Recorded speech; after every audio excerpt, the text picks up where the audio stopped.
Good morning, everyone. I am Sergeant Ashley Jenrette of the Hampton Police Division's Public Information Office. We'd like to welcome you to our press conference as we discuss our most recent double homicide that occurred on Nickerson Boulevard Friday, November 18th, 2022. Before I get started, I would like to introduce to you our command staff that stands behind me. I can provide names and spellings after the press conference. We have Lieutenant Brent Gaynor, Captain Frank Edmonds, Chief Mark Talbot, Deputy Chief Orrin Gallup, Captain Jason Price, and Captain Rebecca Warren. I will turn it over to Chief Talbot.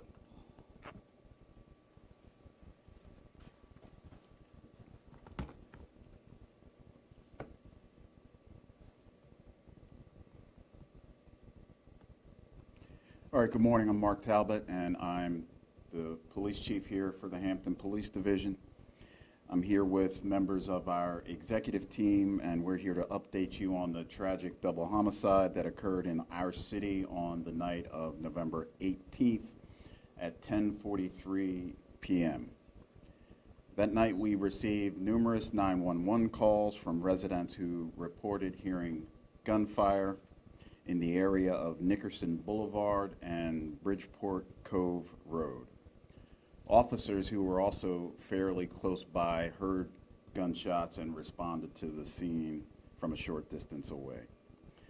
When officers arrived, they discovered a young male who was lying in the roadway. The young male was suffering from a gunshot wound. The young man was later identified as a 14-year-old juvenile. This juvenile is from our city. A very short time later, we received a report of a second shooting victim who was about a mile away on Silver Isles Boulevard.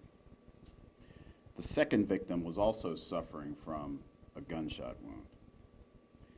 That man was later identified as 18-year-old Sean Fauntleroy of Newport News.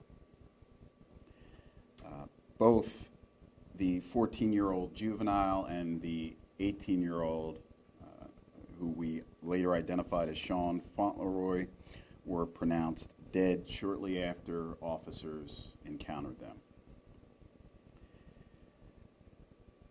Later, a couple of hours later, we received a phone call from the mother of a 16-year-old from Newport News who was reportedly also suffering from gunshot wounds.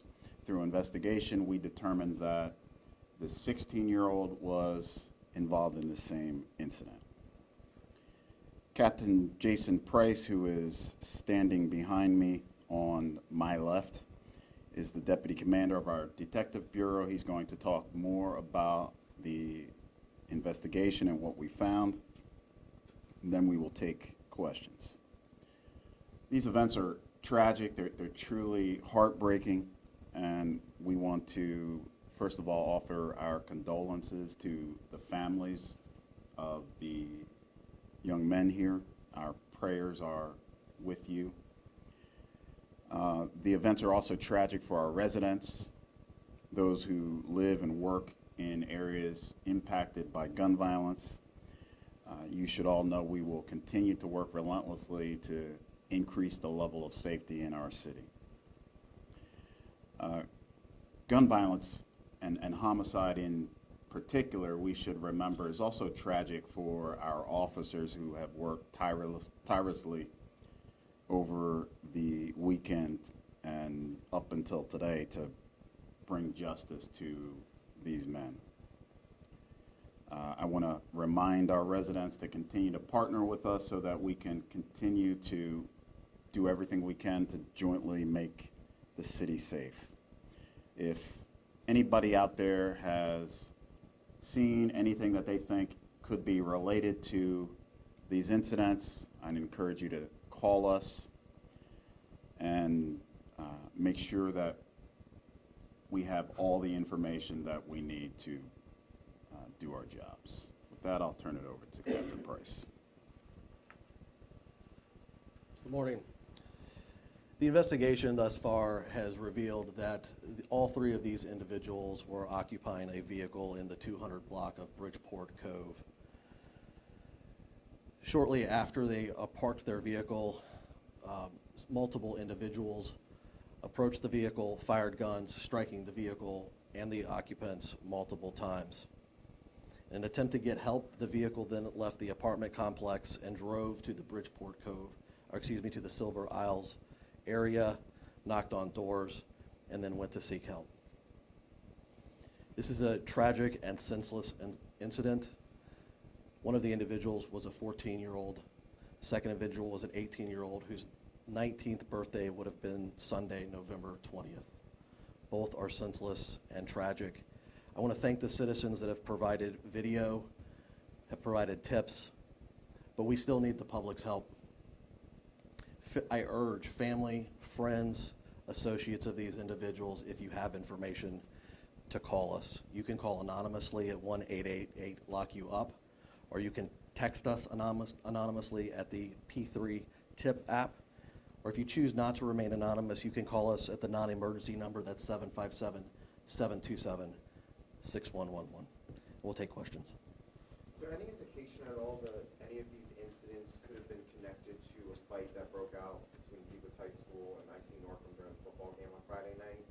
We have no evidence of that. How many suspects are you looking for, and do we have a relationship at all between the suspects and the victims?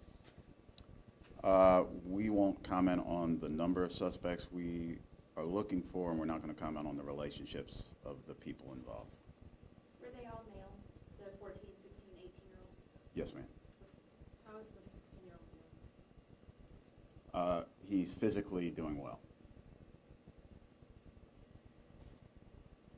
Do we know what type of weapon was used?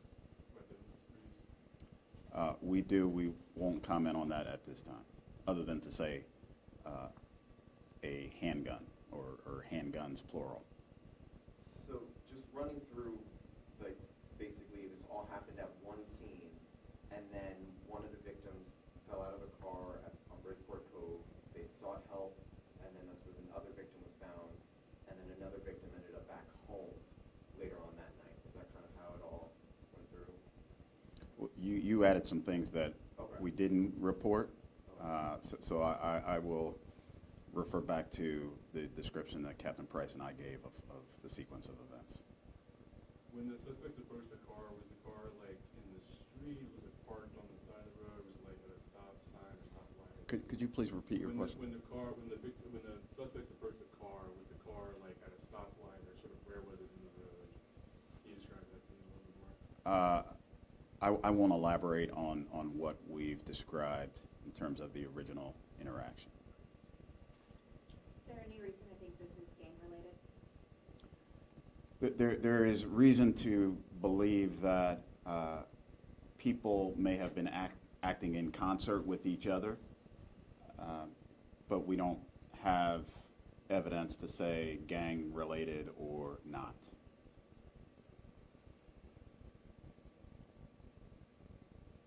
Any idea if that initial group of people that first went up to the car, how many people there may have been? Any idea at all? We do have an idea. Not put that out yet. No.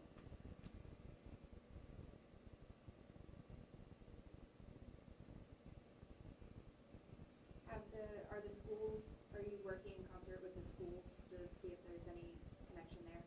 Absolutely. So one of the things that we do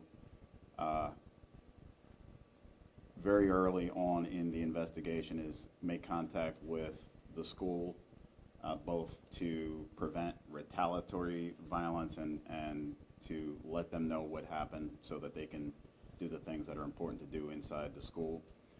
But we have been working closely with them, and they are familiar with many of the details of these investigations. And it was 2 Newport News teams and 1 Hampton team, correct? Correct. Can you clarify who the driver was and whether every occupant of the car was struck and injured in the shooting? I don't want to comment further on the details of the investigation. We're very, just to clarify, we're very early in the investigation. We certainly don't want to communicate details that would compromise the work that we're doing. We believe that there are more witnesses that could offer us help in solving these cases. So it's important that we communicate about it in as disciplined a fashion as we can. You mentioned video earlier. Can you specify whether it's cell phone or surveillance footage from something like a door cam or like a business or something like that? We've been able to obtain video from many sources in and around this, the scenes, and a variety of types.